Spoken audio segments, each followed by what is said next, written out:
মিনা আর রূপা তাদের ছোট্ট মাটির ঘরে বসে রান্নার আয়োজন করছিল। তাদের মা বাবা অনেক আগেই মারা গিয়েছেন। গ্রামে একমাত্র তারা দুই বোনই বেঁচে থাকার চেষ্টা করে।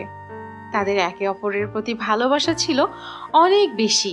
একদিন রূপা বলল, আপু, তুমি তো আমাদের বাড়ির সবকিছু, কিন্তু তোমারই তো কোনো আনন্দ নেই। তুমি যদি বিয়ে করতে পারতে তাহলে আমার জন্য কত ভালো হতো। রূপা, বিয়ে তো শুধু টাকা দিয়ে হয় না। আমাদের তো কিছুই নেই। আমাদের সুখ শুধু তোর মুখের হাসিতে। তুই হাসলেই আমার জীবন সুখে ভরে যায়। আমার বিয়ে নিয়ে এত চিন্তা করতে হবে না রে বোন। আপু, একদিন দেখবে আমি তোমার বিয়েটা অনেক ধুমধাম করে দিব। তোমাকে একদম রাজকন্যার মতো সাজাবো। তোর কথা শুনে আমার অনেক ভালো লাগে, কিন্তু শুধু তো গল্পের মতোই শোনাই রে। বাস্তবে এখন এসব আর সম্ভব না। আমার বোনটা কত স্বপ্ন দেখছে আমাকে নিয়ে। হ্যালো বন্ধুরা, গল্পটি দেখার আগে তোমার নামটা কি সেটা কমেন্টসে লিখে জানাও। আর হ্যাঁ, চ্যানেলটি সাবস্ক্রাইব করে দিও। একদিন বিকালে মিনা যখন বাগানে গাছের শুকনো ডাল কেটে রান্নার জন্য প্রস্তুত করছিল, হঠাৎ করে বাতাস ভারী হয়ে গেল। বাতাসে পাতা দুলে উড়তে লাগলো। সেই সঙ্গে আকাশ থেকে একটি ঝলমলে আলো নেমে এলো। আলো থেকে বেরিয়ে এলো এক সুন্দরী পরী। পরীকে দেখে, তুমি কে আর আমার সামনে কেন এলে? হঠাৎ করে তুমি কি কোনো জাদুকরি মেয়ে নাকি? আমি মেঘলা পরী। আমি তোমাদের সাহায্য করতে এসেছি। তোমার ভালোবাসা আর ত্যাগের গল্প শুনে আমি তোমার জন্য কিছু করতে এসেছি। আমার জন্য? কিন্তু আমার তো কোনো চাহিদা নেই। আমি শুধু আমার বোনের মুখে হাসি দেখতে চাই। আমার সব কিছুই আছে। আমি শুধুমাত্র আমার বোনকে সুখী দেখতে চাই। আমার কিছু চাই না গো, আমি জানি। আর সেই কারণে আমি তোমাদের বিয়ের স্বপ্ন পূরণ করতে এসেছি। তবে মনে রেখো, তোমাকে নিজের ভালোর মনটা ধরে রাখতে হবে। কিন্তু তুমি কি এর জন্য প্রস্তুত?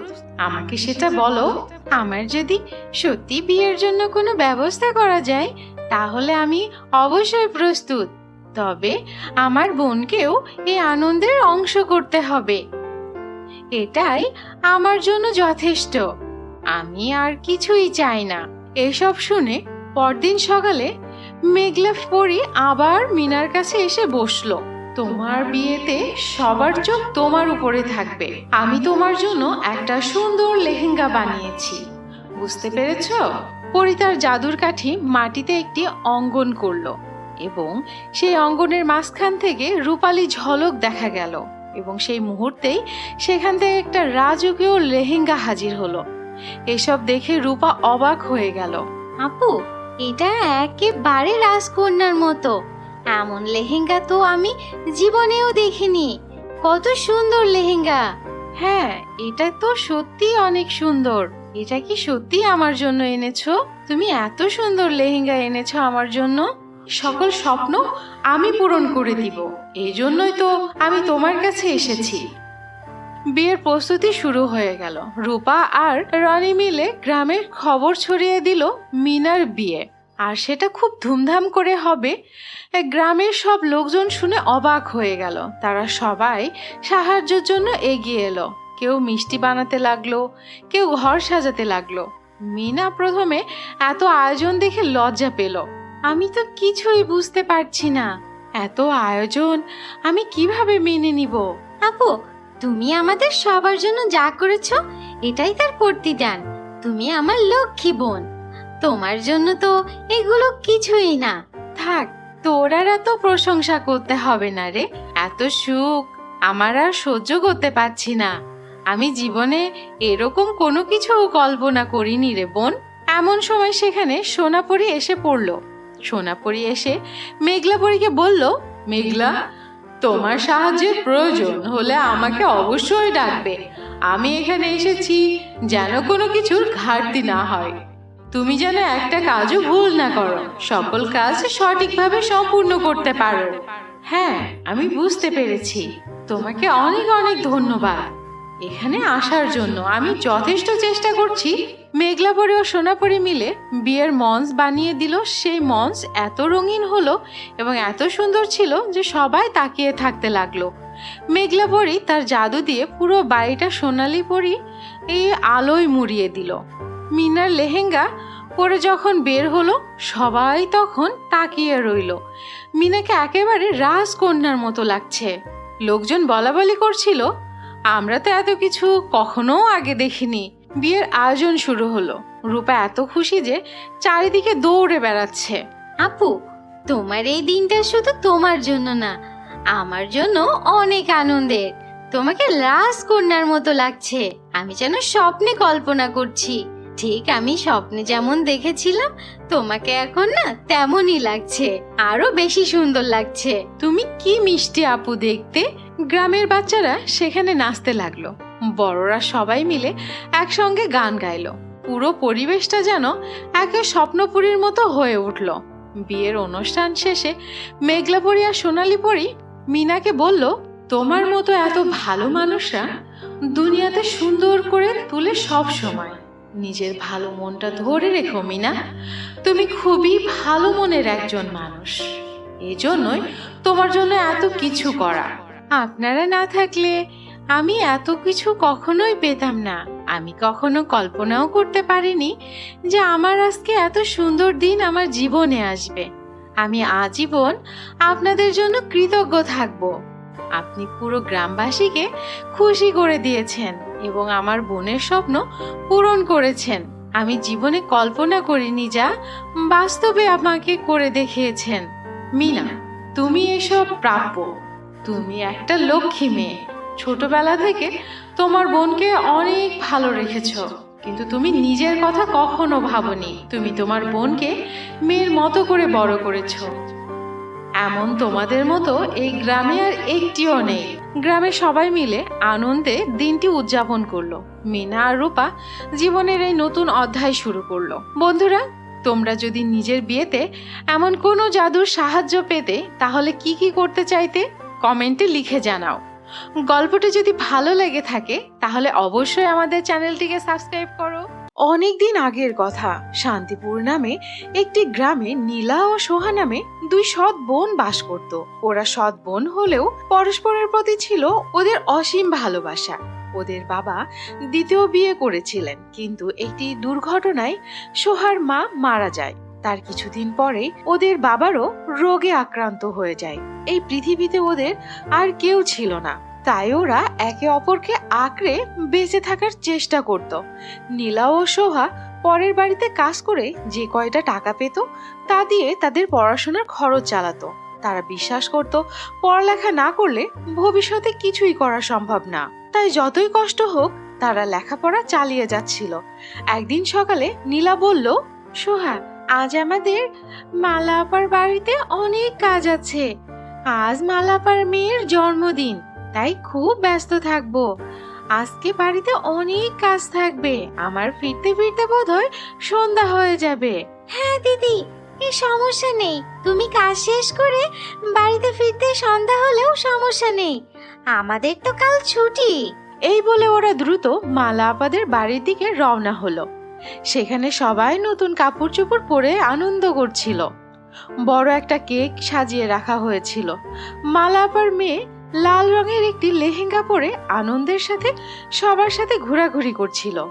এই দৃশ্য দেখে নীলার মন খারাপ হয়ে যায় এবং সে বলল, দেখ সোহা, আজ যদি আমাদের বাবা মা বেঁচে থাকতো তাহলে আমরা কতই না ভালো দিন কাটাইতে পারতাম। আমাদেরও জন্মদিন পালন করত। কিন্তু এখন কি আর করার, আমাদের তো আর বাবা মা নেই। তুই মন খারাপ করিস না দিদি, দেখ সবকিছু ঠিক হয়ে যাবে। আমাদেরও একটা সময় আসবে। এই বলে সোহা তার চোখ মুছল এবং কাজ করতে শুরু করলো। অতিথিদের মাঝে খাবার পরিবেশন করতেছিল। হঠাৎ করে সোহার হাত থেকে একটি জুসের গ্লাস লেগে মালা আপার মেয়ের সুন্দর লেহেঙ্গাটা নষ্ট হয়ে যায় এবং মালা আপার মেয়ে চিৎকার করে উঠল, তুই এটা কি করছিস? হ্যাঁ, আমার সৌন্দর্য দেখে তোর হিংসা হচ্ছে তাই না? আমার সুন্দর লেহেঙ্গাটা নষ্ট করে দিলি। না না, এটা ভুলে হয়ে গেছে, আমি তোমাদের কাছে ক্ষমা চাচ্ছি। মালা আপার মেয়ে রেগে গিয়ে তার মাকে ডেকে বলল, মা দেখো, এই মেয়েটা হচ্ছে আমার জন্মদিনটাই নষ্ট করে দিল। এই মেয়েটা আমাকে হিংসা করে, দেখো আমার সুন্দর লেহেঙ্গাটা নষ্ট করে দিয়েছে। এই মেয়ে, আমাদের বাড়িতে কাজ করতে করতে তোমার অনেক বেশি সাহস হয়ে গেছে না? এই মেয়ে, তোমাদের বাড়ি থেকে বের করে দিব। তোমাদের এত সাহস, আমার মেয়ের জন্মদিনের লেহেঙ্গাটা তুমি নষ্ট করে দিয়েছো। তোমাদের জন্য আমার মেয়ের জন্মদিনটা নষ্ট হয়ে গেল। তোমাদের এ মাসে আমি আর কোনো বেতনই দিব না। নীলা ও সোহা অনেকবার ক্ষমা চাওয়ার পরেও কোনো ফল হলো না। নীলা ও সোহাকে বাড়ি থেকে বের করে দিল। নীলা ও সোহা নিরুপায় হয়ে মন খারাপ করে তাদের বাড়ি থেকে চলে আসলো। সারাদিন কাজ করে ক্ষুধার্ত ছিল। ওরা পথে পথে ঘুরে বেড়াচ্ছিল। পথে যাওয়ার সময় ওরা এক জঙ্গলের পাশে চকচকে কি যেন একটি বস্তু দেখতে পেল। নীলা বলে উঠল, এই সোহা, দেখ, ওখানে কি যেন একটা চকচক করছে, চল তো গিয়ে দেখে আসি। এই বলে সোহা ও নীলা এগিয়ে গেল এবং সেখানে গিয়ে দেখলো একটা পরী অজ্ঞান হয়ে পড়ে আছে। তারা পরীকে সাহায্য করার জন্য পাশের পুকুর থেকে পানি নিয়ে আনে। পরীর মাথায় ঢাললো, কিন্তু পরীর জ্ঞান ফিরছিল না। ওরা পরীকে অনেক কষ্ট করে বাড়িতে নিয়ে গেল। পরীকে সারা রাত ধরে জলপটি দিল এবং মাথায় মালিশ করে দিল। সকালে পরীর জ্ঞান ফিরলে সে অবাক হয়ে বলল, আমি এখানে কিভাবে এলাম? আমার শরীর এত ভালো লাগছে কি করে? নীলা ও সোহা পরীকে সব ঘটনা খুলে বলল। পরী কৃতজ্ঞ হয়ে বলল, তোমরা যদি আমাকে সাহায্য না করতে তাহলে হয়তো আমি বাঁচতামই না। তোমাদের এই ভালো কাজের জন্য আমি তোমাদেরকে কিছু উপহার দিতে চাই। এই নাও, এই দুইটি লেহেঙ্গা তোমাদের জন্য। একটি সোনার লেহেঙ্গা, একটি রূপার লেহেঙ্গা। এই জাদুর লেহেঙ্গাগুলো তোমাকে অনেক সাহায্য করবে। এই বলে পরী উধাও হয়ে গেল। নীলা বলল, সোহা, তুই সোনার লেহেঙ্গা আর সোহা, তুই সোনার লেহেঙ্গাটা রাখ, আমি বরং রূপার লেহেঙ্গাটা রাখি। না দিদি, তুমি বড়, তাই তুমি সোনার লেহেঙ্গা রাখো, আমি রূপার লেহেঙ্গা রাখি। এই বলে দুই বোন তর্ক করতে লাগলো। অবশেষে নীলা পরলো সোনার লেহেঙ্গা আর সোহা পরলো রূপার লেহেঙ্গা। লেহেঙ্গা পরার সাথে সাথে তার জাদু দেখাতে শুরু করলো। নীলা যখন ভাবলো, ইস, একটা সুন্দর বাড়ি হতো, ঠিক তখনই সামনে একটি বিশাল প্রকট হলো একটা সুন্দর বাড়ি। বুঝতে পারলো লেহেঙ্গার দুইটি জাদুর লেহেঙ্গা। এটি তাদের জন্য অনেক ভালো কিছু বয়ে নিয়ে আসবে। তারা সেই বাড়িতে থাকতে শুরু করলো এবং সেই জাদুর লেহেঙ্গার মাধ্যমে গ্রামের অসহায় মানুষদের সাহায্য করতে লাগলো। এমন করে বেশ কয়েকদিন কেটে গেল। একদিন সেই পরীর সাথে তাদের আবার দেখা হলো। পরী তাদের দেখে বলল, আমি তোমাদের সঠিক চিনেছি। আমি জানি তোমরা খুব ভালো মনের মানুষ। তোমাদেরকে আমি এই লেহেঙ্গা উপহার দিয়েছি। তোমরা এই লেহেঙ্গার মাধ্যমে শহর এবং গ্রামের অসহায় মানুষদের সাহায্য করবে। এরপর থেকে নীলা ও সোহা একে অপরকে আঁকড়ে ধরে সুন্দরভাবে জীবনযাপন করতে লাগলো। বন্ধুরা, গল্পটি কেমন লাগলো? নতুন নতুন গল্প পেতে আমাদের সাথেই থাকো। আর হ্যাঁ, সাবস্ক্রাইব করতে কিন্তু ভুলো না।